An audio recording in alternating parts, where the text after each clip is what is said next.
we're going to start learning Hilchos Tefillin.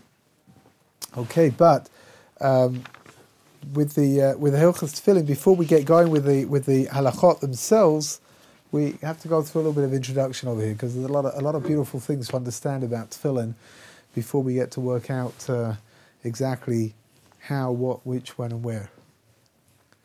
Okay, and feel free, please, to react, at any point. Like knee-jerk?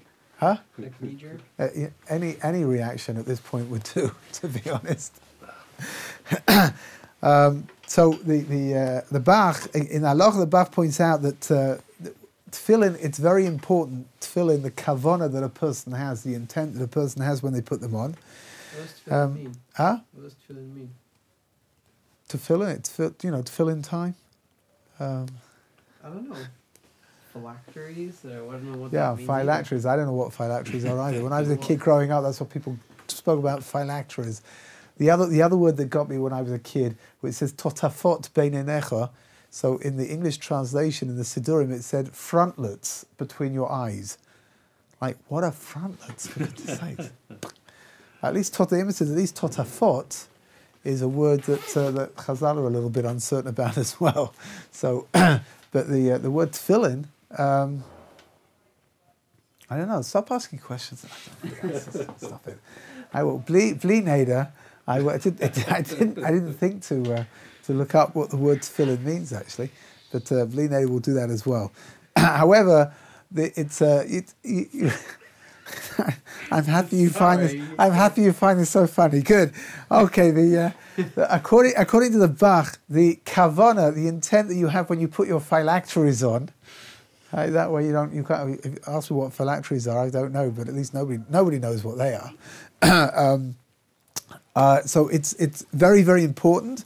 And according to the Bach, it's as important as reciting the brachas over the tefillin when you put them on, which means that it's something that, a person has to be very aware of what they're doing. In the olden days, people used to wear their tefillin all day long. It's a very difficult thing to do. I mean, we have enough trouble keeping our tefillin on through davening and just remaining focused on what it is that we're doing. In the olden days, they had to do that. There are a few individuals today that still do it. But like I said, you've got to be aware the whole time.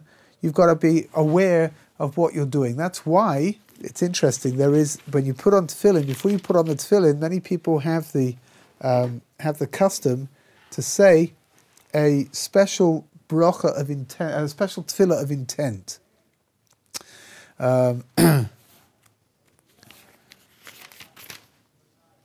It's relatively long. But it says like this: that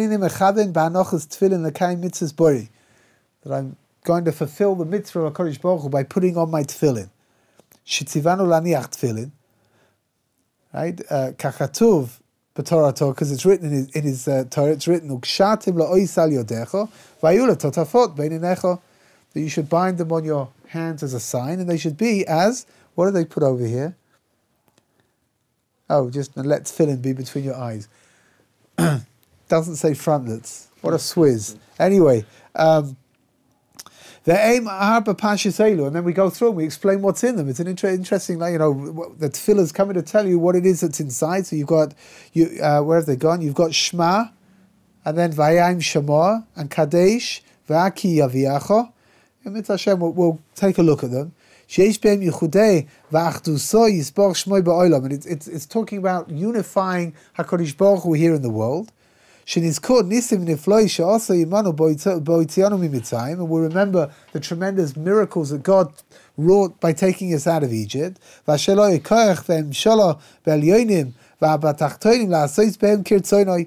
we have to do what God wants us to do.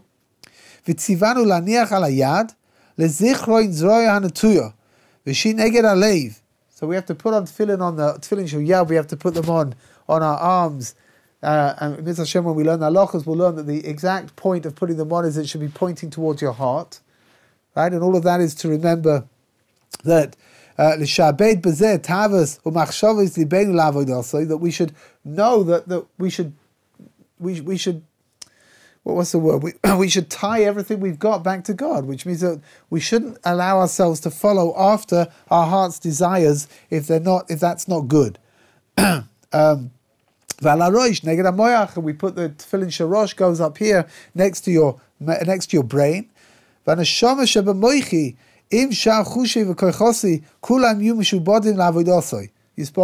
everything should be tied, my whole body should be tied together and directed towards serving God. And by fulfilling the mitzvah of tefillin, I should have a long life. V'shefa kodesh, it should be full of kedusha, of holiness. And we shouldn't have any, bad thoughts. We shouldn't allow ourselves to be drawn after the Yetzer Hara.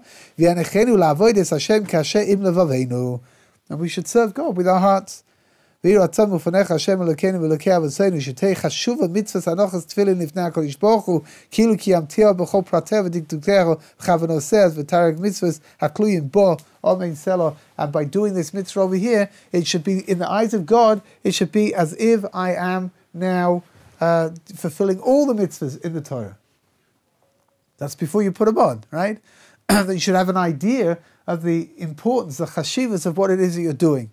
So there was a fellow in London, I can't remember his name, but he spoke, years and years ago, he spoke and he said that he was doing business in an African country. I can't remember which one, but he said 2 days after he got there was a coup.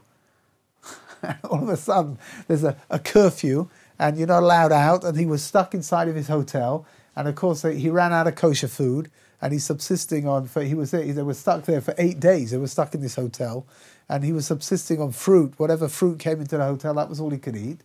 And he said finally they announced that they were opening up the airports to allow any foreign nationals could leave. So he said he got to the airport, he said there was pandemonium in the place because, there were police everywhere, army everywhere, and security was incredibly tight because only foreign nationals were allowed to leave. So he said everybody was being interrogated and security and going through bags and everything. So he gets to his turn and he says there's like this, like 6'6", soldier over there asking him questions. And he said he was pretty flustered, it was it's a little unsettling. And finally they sort of take everything out of the suitcase and they put it down on the table. And then he points at his tefillin and he says, "What are those?" So he says, "Oh," he says, how's he going to explain this one to a 6'6", army fellow in Africa who's probably, spends his time worshipping idols, I imagine, but, what's he going to tell him? So he tells him that this is my connection with God. This is how I connect to God. He thought he was going to get away with this, right? So the soldier says to him, really? He says, how do they work? He says, well, you put them on and it makes it makes some kind of a communication with God in the heavens. So the fellow says, really? He says, so put them on. I want to see. So he said there were hundreds of people milling around over there. He tells the soldier, he says, I can't put them on. He said, this is private. He says, tell me, he says, when you make a phone call in the street, this is going back a long time before cell phones. He says, when you make a phone call in the street and you go into the phone box to make the phone call, do you leave the door open? So the soldier says, no, he closed the door, of course. He says, I can't put these things on over here.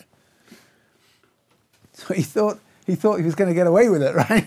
So the fellow says, okay, he says, so come with me to a room and put them on over there in the room. So then to go into a room, you have to put his tefillin on. I don't know what this soldier was expecting, some kind of a voice coming out from the heavens saying, oh, yes, who would you like me to connect you to? Press 1 for God, 2 for the devil, 3 for, I don't know.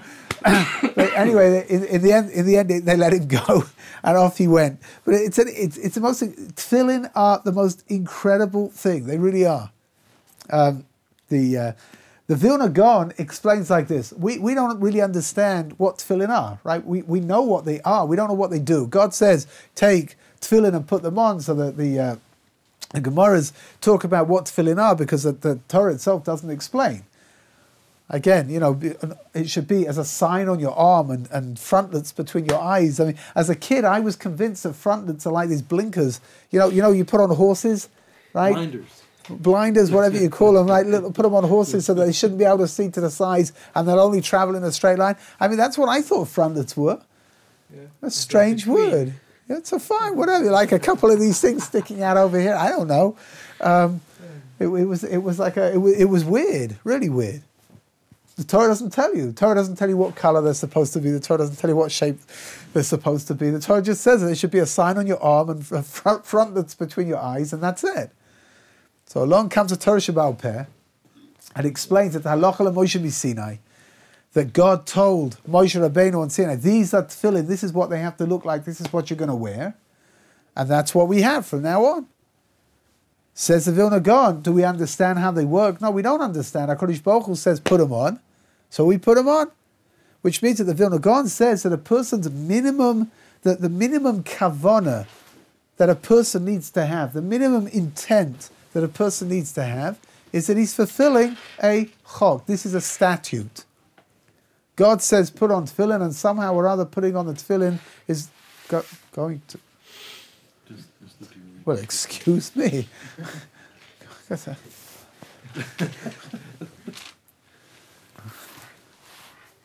I had a question. Yes, after that... well, I have two. One is, are there people who actually memorize the whole thing, the introductory part, before donning tefillin? And secondly, isn't it as much a responsibility for the person who comes in contact with one who's wearing tefillin already to not distract them, to make it a point to not go, hey, how's it going? Yeah, no, for sure. Let's answer the second question first, because that's far easier to answer. But for sure, somebody's wearing tefillin, you are not allowed to distract them. You shouldn't talk with your tefillin on unless you're talking and learning, or you need to know something about what's going on, within davening right now. I need to know where are we, right? So for them, but you shouldn't be having talks about the latest ball game, or how good the donuts were on Hanukkah.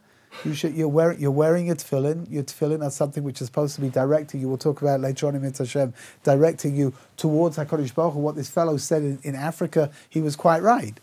It really is a means of communication that allows you to connect together with God in a way that you can't if you're not wearing them.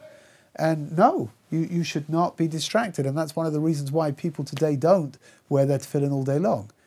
And in the olden days, people were capable of going through their regular lives and remaining in a state of connection with God in a way that's very difficult for us to do today. Has anybody learnt this off by heart? And I'm sure there's got to be somebody somewhere who's learnt this off by heart and says it off by heart. Most people, I imagine, don't. They could probably get through the beginning and the end, and the bit in the middle they just sort of like mumble and count to 15 or something, and that's what I imagine. There's an interesting thing over here. the standard order of the parshas that appear.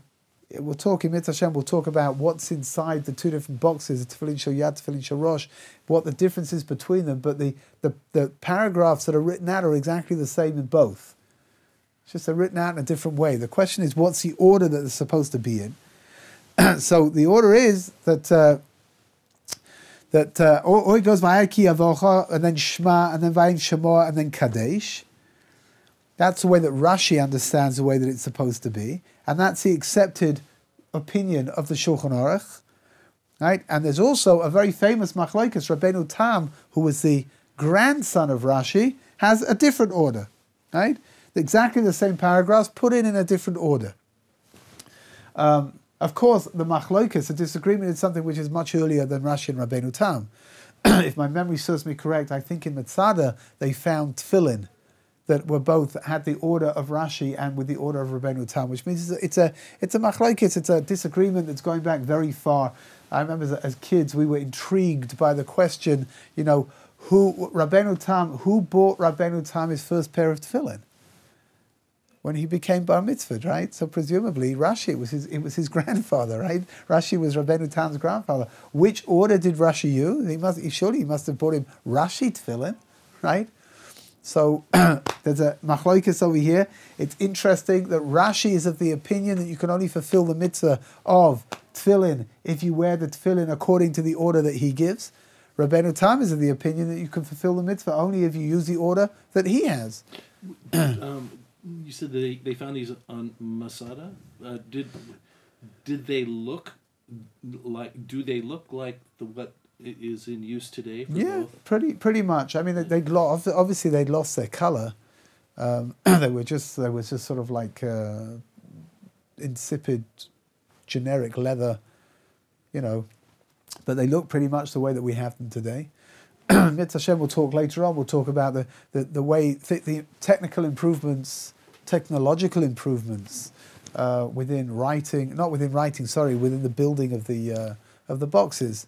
We'll get to that. In the olden days, it was much more difficult. Nowadays, we've got very, very sophisticated, very well built, tefillin that can last you a lifetime if you look after them carefully. I had a friend who had this rather annoying habit of when people were watching him, he would become very frum. And so whenever, when we were together and he was davening, so he would just daven. But when there were people around that were watching, so he'd start davening, very, very with lots of so-called kavanah. And there was one classic moment I remember. We were doing an outreach winter program in London, outside of London, in England. And he was so busy, waving backwards and forwards, trying to impress the people that were there. He whacked his tefillin shorosh on the mantelpiece, and he split them open. Oh, wow. Which, I told him afterwards it's a shame that he wasn't wearing his tefillin, because then he could have whacked his head and split that open instead. But whatever. Interestingly enough, what do we do? So the Shulchan Aruch, that's what we follow, the code of Jewish law. The code of Jewish law says that in order to fulfill the mitzvah of tefillin, you should wear tefillin that follow Rashi's order. So the standard tefillin that you're going to get are going to be what's called Rashi tefillin. Rabbeinu Tam tefillin, which you may find other people wearing them from time to time. You may see that people either wear them after they finish Rashi tefillin, they'll take them off in the middle of davening, they'll put on a different set of tefillin. Those are Rabbeinu Tam tefillin. Or if you look very carefully amongst some Sfardim, they have tefillin that are made smaller and they wear them together. Right? It's a little bit difficult to see it because they're worn. My younger brother got a pair of those. Yeah? Yeah. So they're worn in a way that it's if you're not looking carefully, you're not going to see that they're wearing two sets of tefillin, however odd that may sound. That's all coming down to the idea that somebody who is a Yirei Shamayim, somebody who has the fear of heavens, so they should wear Rabbeinu Tam tefillin as well. There are other opinions about tefillin. The Rambam also had his own opinion about tefillin, so it's a different kind of tefillin. Whatever. In order to fulfill the mitzvah, however, you need to wear Rashi tefillin. Those are the tefillin that we make a bracha over. When you take off Rashi tefillin and you put on Rabbeinu Tam tefillin, if that's your custom, then you don't make a bracha when you're going to put on the Rabbeinu Tam tefillin, because the bracha that you made over the Rashi tefillin has taken care of everything. Right? It's taken care of all the tefillin that you're going to wear afterwards. Oh, interesting. In the declaration of intent, may I? Please. In the declaration of intent, we said like this: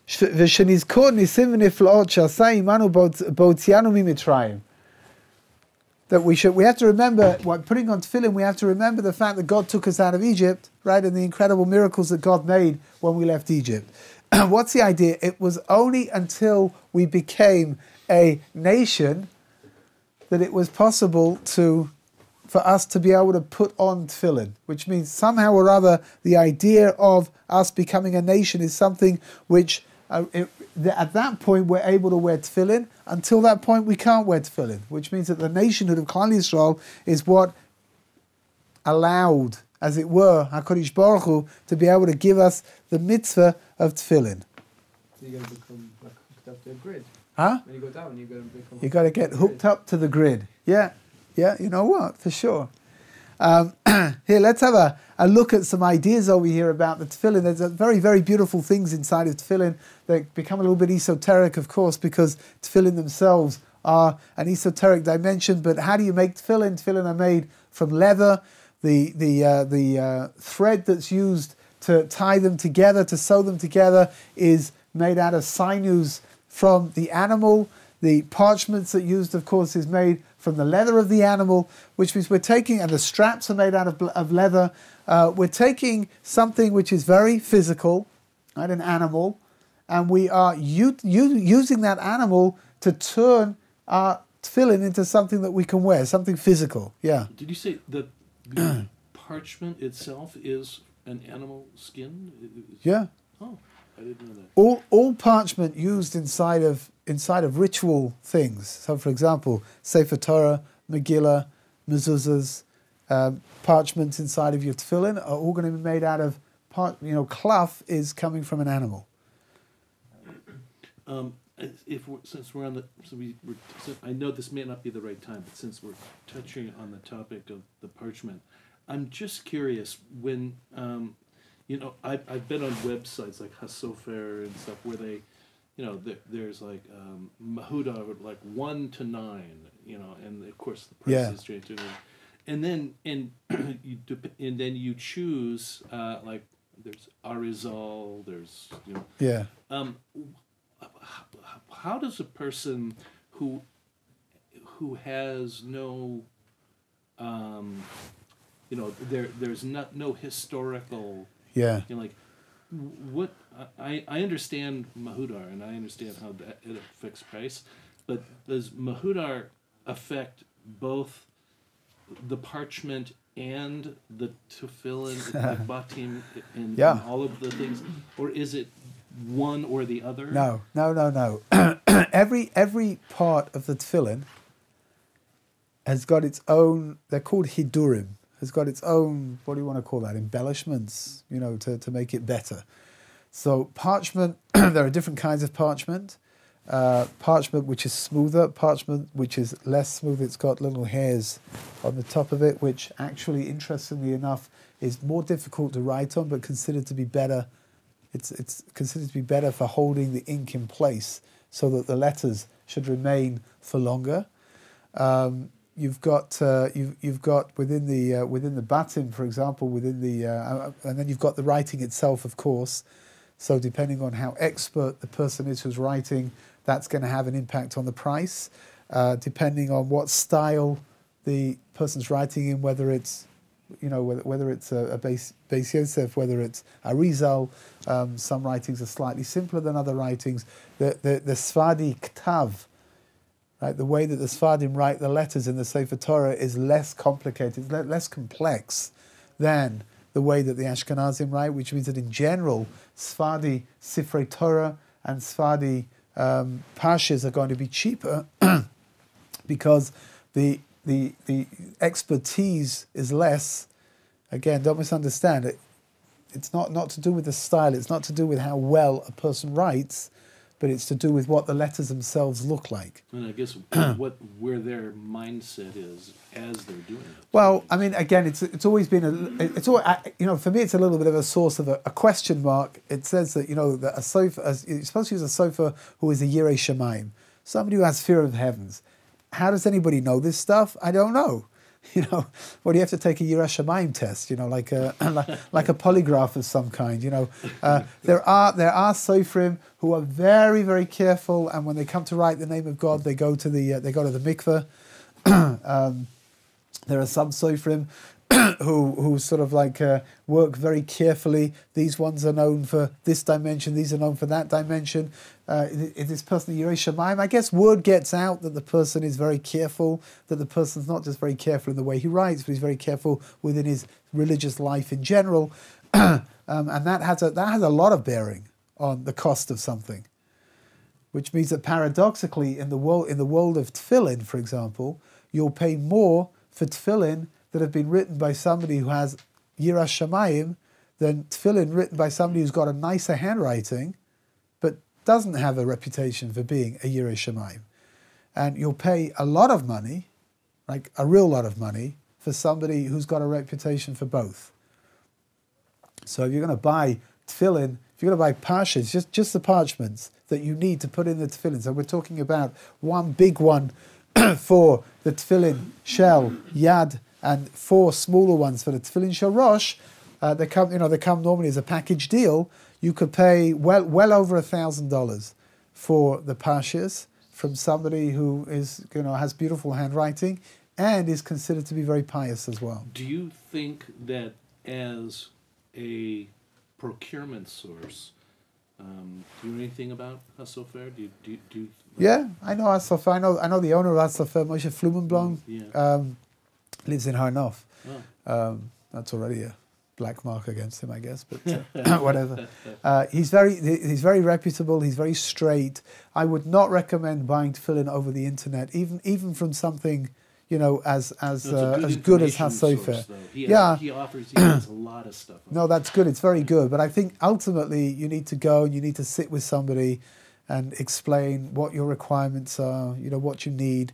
If somebody doesn't have, for example, a family custom about what kind of tefillin they're going to wear, what kind of writing is going to be in the tefillin, what style of writing, that's something you need to sit down with somebody and work it out. I would suggest at the very least that sitting down with somebody like Rav Samet over here in the yeshiva and getting a list of requirements before going into a reputable site and buying tefillin. Here in Yerushalayim, there is really no reason to buy tefillin over the internet.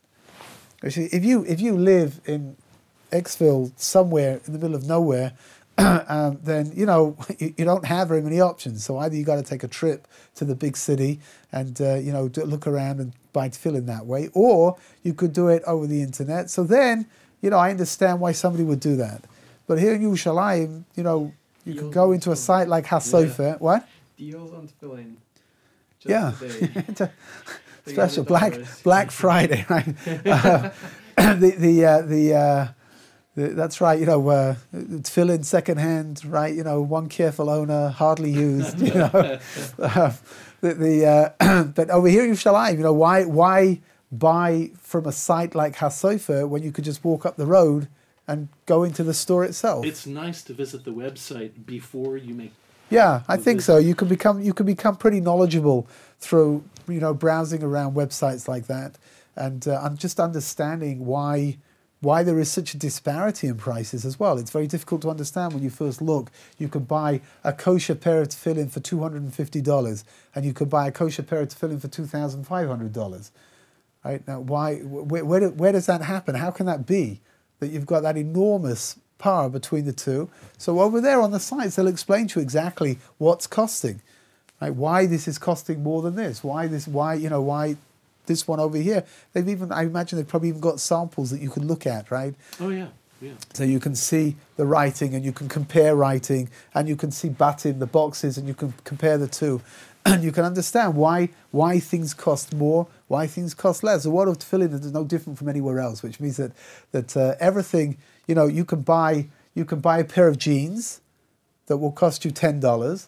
And then you can buy a pair of designer jeans that will cost you $100 or maybe $200. I don't really know how much they cost, but why would somebody do that instead of that? So in the world of fashion, a person's spending a lot of money on something because they want the labels. Right? In the world of tefillin, a person wants the hidurim. You want those embellishments, right? You want to know that you've got the best tefillin around, the most expensive tefillin on the market. Are tefillin that are worn by people that follow the customs of brisk, and they've got their own requirements within the button. They've got their own requirements, and they cost a lot of money. These things. What is brisk? Brisk is following the Soloveitchik, the approach of the Soloveitchik dynasty. Brisk, of course, was a city in Eastern Europe. You've got to start off with Rav Chaim Brisker, and then it moves on to the Grizz and the Rav Chaim and whatever. I mean, there's a whole series of these absolutely brilliant, completely analytical approach to learning Torah. Their understanding of Torah is it's very, very exact. They are very, very exact with the way that they fulfill mitzvahs. And of course that spills over to everything that they do. So, you know, for example, brisker, don't go bake matzahs with a brisker chabura because you'll never get out of there. it's you know, like it, you know, they are so careful about everything they do. And the same is true with their tefillin as well. So if there's a possible way of embellishing the way that the way that the boxes look, if you do it like this instead of like that, then that's the way that they're going to do it. And you know, for all of these things, they cost. It all costs. Yeah, you know, you're a photographer, right? Which means that you can buy a perfectly adequate camera. Again, for somebody who's doing more professional work, you can buy an adequate camera, I'm sure, for $500. But if you really want to let loose, you know, you could buy one for $5,000. I try 50,000. $50,000. Okay, I'm sorry, right? That's a brisker version.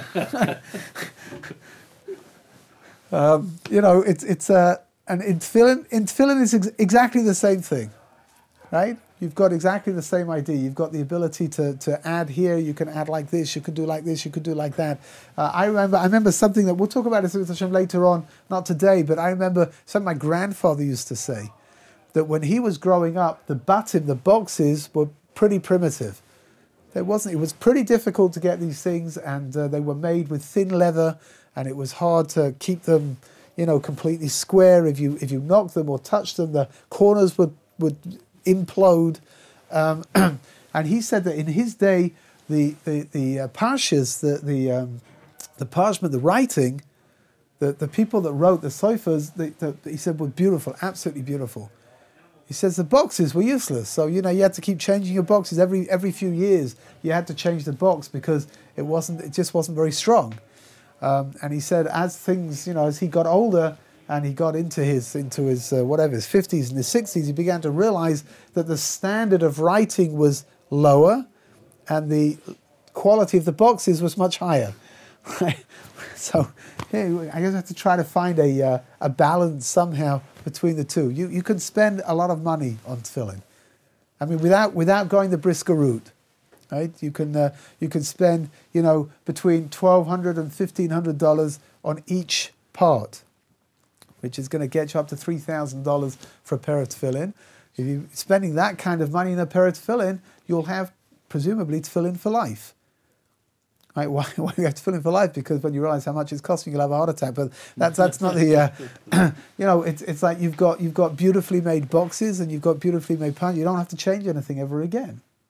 But you regardless, you still have to have them inspected. What is it, every 3 years or 7 years? Well, again, we'll learn our halachas later on. But as a brief insight, if you're wearing your tefillin every day, aside from Shabbos and Yom Tov, obviously, but if you're wearing your tefillin every day, then they have a din of being kosher. You can assume that they're kosher, and you don't have to get them checked, even though it's not a bad thing to do.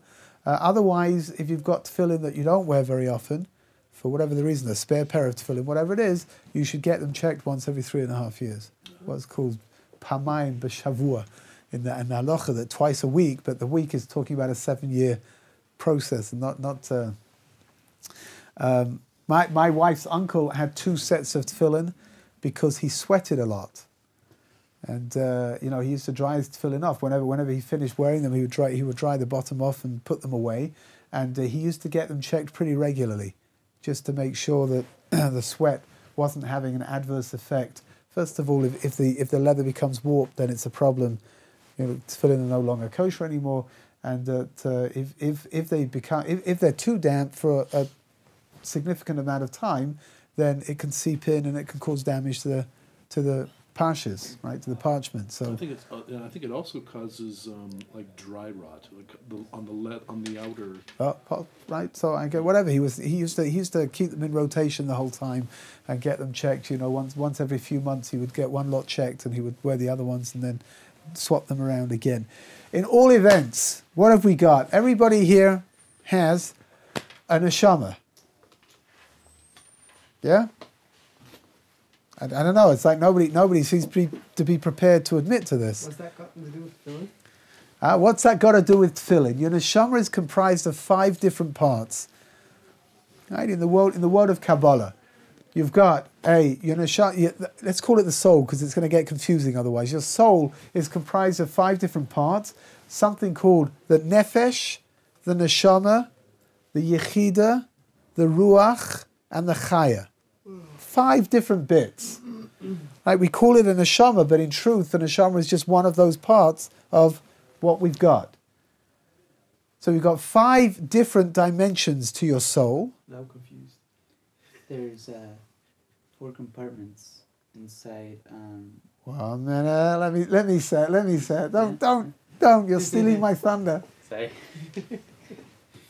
We've got 5 different components to the soul, and there are 5 different compartments in the tefillin. 4 are in the tefillin shel rosh, right on the head, and 1 is in the tefillin shel yad. And explain the rabbis that the tefillin comprise all of the whole dimension of your soul, the whole dimension of who you are, right? Which is something, it's something very, it's something very beautiful. It really is. This idea, we're going to see in a minute what tefillin do. However, there's the most incredible idea that somebody called the Kara Kemach, Rabbeinu Bachai, says like this, very early authority. He says, a person is given 5 senses. Right? You've got the sense of touch, the sense of taste, the sense of hearing, the sense of sight, and the sense of smell. Was that 5? Yeah, that was 5? yeah. Yeah? You'll notice there's no common sense over here, which is apparently something that we're not given. But there are 5, says Rabbeinu Bachai, there are 5 different senses that a person has, which really comprises the person. And the tefillin, these 5 different compartments correspond to the 5 different senses that a person's got. But he explains that there's something beautiful. The tefillin shel rosh is split up into 4 different compartments. And each compartment has 1 paragraph of what's required written on it on a smaller piece of parchment that's put into the compartment in its own separate place. The tefillin shel yad has got a larger piece of parchment with all the 4 paragraphs written on it. But in a different order? No, in the same order. As what's... Yes. Really? Yes. Here. Stay with me. It's worth listening to. Hold on. I didn't have breakfast. have a What do you question. want from me? No, 1 minute. Okay. Hold on. You didn't have breakfast? No. Oh, what? You woke up too late? What happened this morning? Oh, wait a minute. I didn't have breakfast either. Oh, I wish you hadn't have told me that. No, I'm all tired and hungry. Says Rabbeinu Bachai, this most incredible idea. 5 senses. 1 of your senses is in your arm. The other 4 senses are in your head, around the head area. Yeah. Sense of touch is on your arm, right? The sense of smell, the sense of taste, the sense of sight, and the sense of hearing are centered around the head. Says Rabbeinu Bachai, your tefillin shel yad has 1 compartment, your tefillin shel rosh has 4 compartments. Each one is corresponding to 1 of the senses that a person has got. When we put on tefillin, what are we doing? We are taking the senses that HaKadosh Baruch Hu gave us, which really comprises the human being, and we are literally tying it all up and giving it back to HaKadosh Baruch Hu. I think it's the most beautiful idea, and I really do think that is something which requires a Thank you. Thank you very much. Yeah, you want to say something? My rabbi, back in he was a Chabad rabbi, back in Vancouver in the state of Washington. He told me that during my bar mitzvah studies that Vancouver's not in the state of Washington. Yeah, there's Vancouver. It's over like really. Yeah, it's like in the very southernmost part of Washington You're state. kidding? It's like Gosh, okay. right before the bridge, like next to Portland and Washington. Wow. So to give you an idea of just how important this Vancouver is, the Vancouver in Canada is more famous than that one. Yeah. That's okay. British Columbia. Yeah, so my rabbi there, he during my bar mitzvah studies, he told me that in the what's on the parchment in the tefillin is actually the 4 chapters of Shema. Is that true, or is it like some other? I mean, I'm not very familiar with Chabad tefillin. You know, Chabad wear, first of all, they wear much bigger tefillin. Oh yeah, they're huge. They're huge. Yeah. So the emphasis, I don't know what they've got, what order they've got in over there. I don't know. It's following the Arizal, presumably, which is the nusach of Chabad. That's what they do.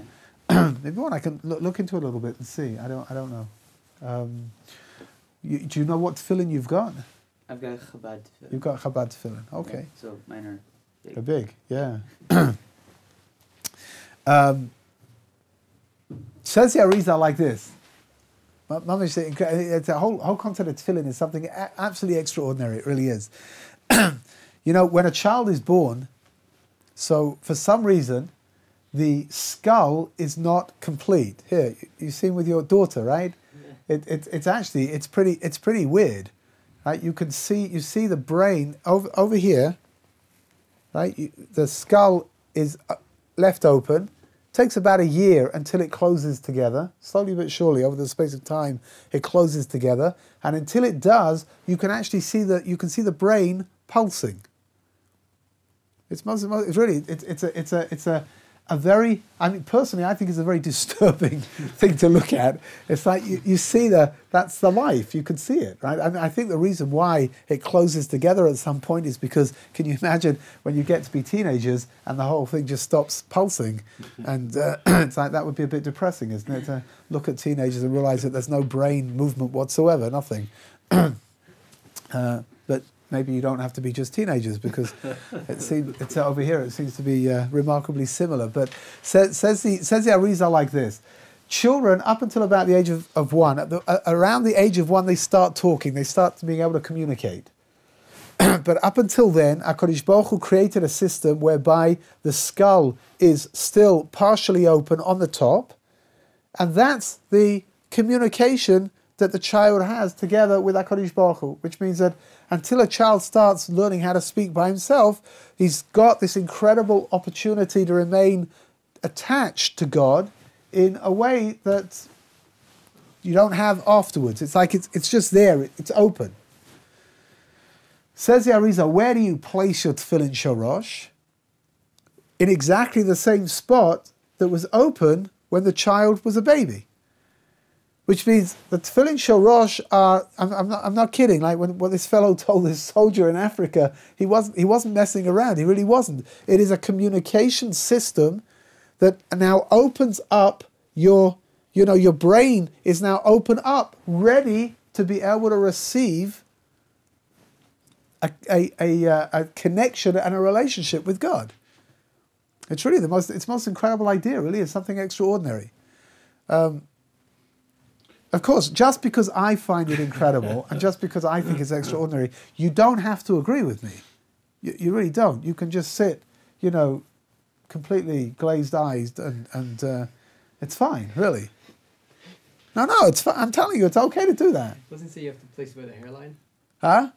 Over here. Some people's hairlines, That's what I was going at. Some people end up having to put their tefillin on back to front, actually. I know it's going to happen by me.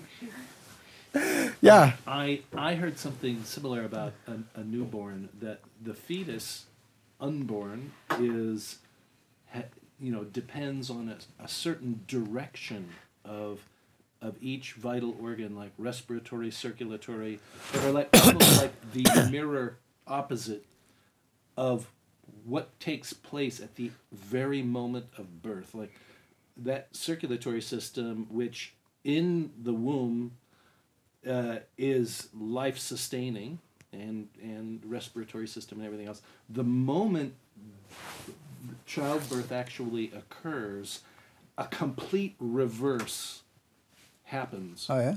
Yeah, it's like a mirror opposite. There's even a part in the heart, based on the flow of blood within the womb, that disappears, that literally goes away. Interesting. Fascinating. Yeah. I always thought the fetus was at the end of the legless, actually. But apparently it's something else. End of Legos? End of the legless. You've got fetus at the end of your legless. Right? Just like you've got handus at the end of your armus, no? Apparently not.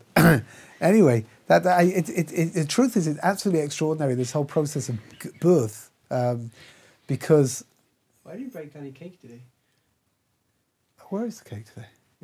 I don't know. The birth, it's this interesting thing, because living within the womb is one method of living. Coming out, everything has to change and work in a different way. Submerged in the womb, you're submerged in liquid. Once you come out, your lungs have to start working properly, and it's the whole thing is really quite fascinating how this all happens and when it happens. Giving a kid a little slap when they come out in order to get their lungs working, which presumably you're not allowed to do nowadays, otherwise you'll get sued. This newborn baby will sue you in court for abuse of some kind. It's all clear up the airways, get everything working properly. It really is something really something very special. I have a brother who's a doctor. Every Jewish mother's dream and every Jewish brother's nightmare. And I remember, he's like many doctors, he's a very practical fellow. He's frum, but I wouldn't describe him as being overly spiritual. He's very practical, and doesn't sort of get involved in emotional issues particularly. My And brother is studying to become a doctor. oh yeah. Yeah. He says it's really all just practical stuff, and then it just keeps getting more practical. Yeah, I think in general, you have to have a certain emotional disconnect when you're dealing with people who aren't well. So I get maybe I don't know what comes first, whether it's somebody who is like that to begin with, who's drawn towards medicine, or whether learning medicine teaches you to switch off, to become just more practical. I don't know which comes first. I don't know. But I do remember, he's older than I am, and I do remember when he came home the first time after he delivered his first baby. In medical school. I mean, the idea of having medical students sort of like, an experiment here, let him deliver his first baby, even though, I don't know. But whatever, he came home, he had this very strange look on his face, and as he came through the door, he blurted out, "It's a miracle." He says the whole thing's just a miracle. Because, in medical school, you spend 6 months learning about what can go wrong from conception until birth, all the various problems that exist. And at the end of the day, Baruch Hashem, babies give birth to themselves. Then obviously somebody has to cut the cord, but aside from that, it's a pretty much a self-contained process. There's even a ventricle, not an aorta. It's like a part of the heart that exists as a fetus. In the moment it's born, it disappears. It loses its function and disappears. I try to do that pretty often as well, actually. 11:10.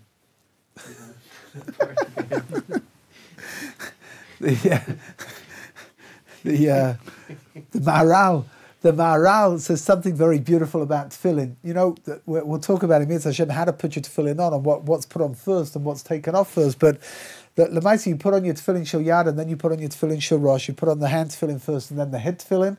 And when you take them off, you do it the other way around. You take off the head tefillin first, and then you take off the hand tefillin, which is actually not the norm, because normally in Judaism, in the order that we do things, that's the order that we do them in the reverse.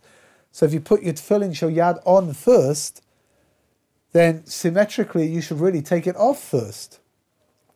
Says the Maharal like this: the different compartments of the tefillin shel rosh symbolize the concept that in your head you can have 1,000, you could be firing off in 1,000 different directions in your head. Different ideas, different concepts, different everything, all running around at the same time.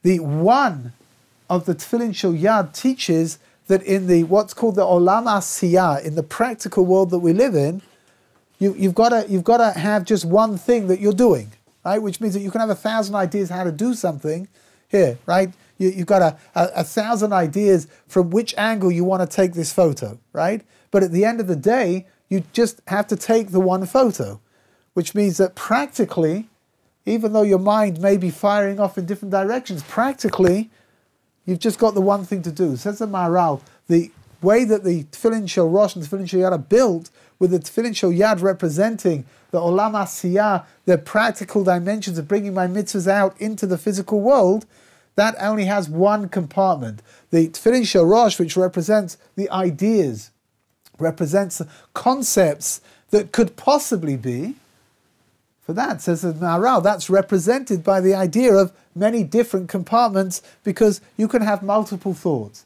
And that's why, says the Maharal, it's a very beautiful idea, that you should never be left only with your Tefillin Shel Rosh on. Right? Which means that you're always, if you've only got one tefillin on, whether you're putting them on or taking them off, it's always a Tefillin Shel Yad, which is by itself, and then you put the Tefillin Shel Rosh on, and then you take the Tefillin Shel Rosh off, and you take the Tefillin Shel Yad off after that, which means you're always only, you understand what I'm saying? That if you're only going to wear one of them, for even if it's momentarily, it's going to be the Tefillin Shel Yad, because that represents physically doing something down here in the physical world, bringing our mitzvahs out into the open and connecting ourselves together with God. So I think it's a very, very beautiful idea.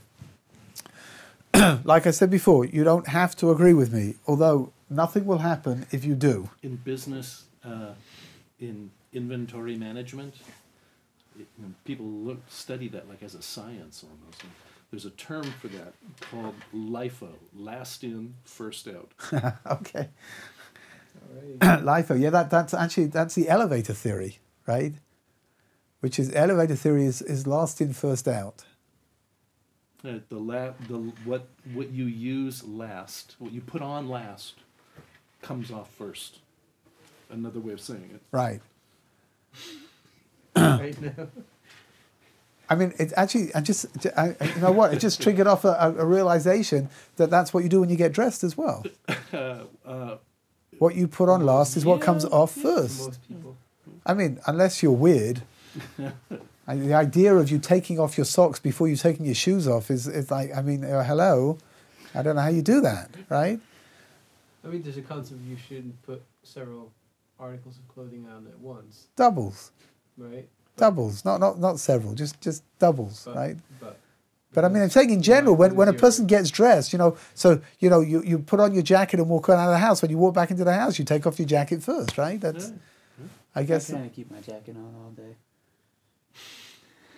Okay. We have a misnugget over here. Pure, thoroughbred misnugget. Okay, I think we're going to stop over here at Mitzvah Hashem. And tomorrow, of course, is the best day of the week because I don't have to come in. And we'll meet back again on Sunday, as always, right? Bleary-eyed and hungover, right? Wishing to be anywhere else but here. That's how we do it, yeah? Yeah. Thank you, Everyone Rabbi should have a Lauffer. wonderful Shabbos in Mitzvah Hashem.